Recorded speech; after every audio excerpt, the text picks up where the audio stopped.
I'm Anthony D'Souza from Ambeli. Recently I saw one news by NDTV. The headline was given as the priest has been arrested from Goa, one Dominic from Shioli. The headline is very misleading actually, because this headline, it is mentioned, it is a statement made by the government of Goa. Both NDTV as well as the government of Goa should be very careful when such headlines or such titles are being given, because this is misleading. We should understand the difference between a priest and a pastor. Either the government of Goa does not know the meaning of a priest, or the NDTV has not understood the meaning of a priest. So please don't misguide the people of India and the world saying a priest has been arrested in Goa.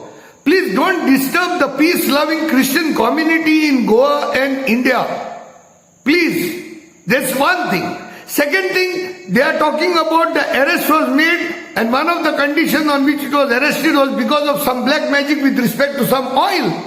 I don't understand what's wrong with the oil here. If that oil is a magic and that is the basis on which he can be arrested, one of the bases, then we should equally arrest Baba Ramdev for selling urine and cow dung as health products.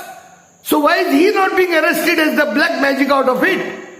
Third thing is, when the police are arresting some religious leaders, there is a clear-cut guideline by the Supreme Court and the rules of the police. There is guideline to the police also. The arrest has to be made with utmost care, keeping in mind the sentiments of overall the community of that person to whom he represents maybe.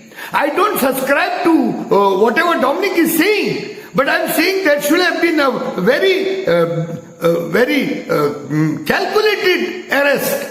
It shouldn't have been an arrest where the person is being released within 24 hours. So please, CM sir, the government of Goa, NDTV, please take care in such situation that it is a very fine thread of fabric which could be disturbed. Please don't disturb the Christian peace-loving community to its limits. Devbara Guru, because even the governor has been guiding with respect to that communal harmony. So please, CM sir, let us all learn, come together. We as Christian community, we always pray for all the MPs, the government of India, government of Goa and the ministers and MLAs. Devbara Guru.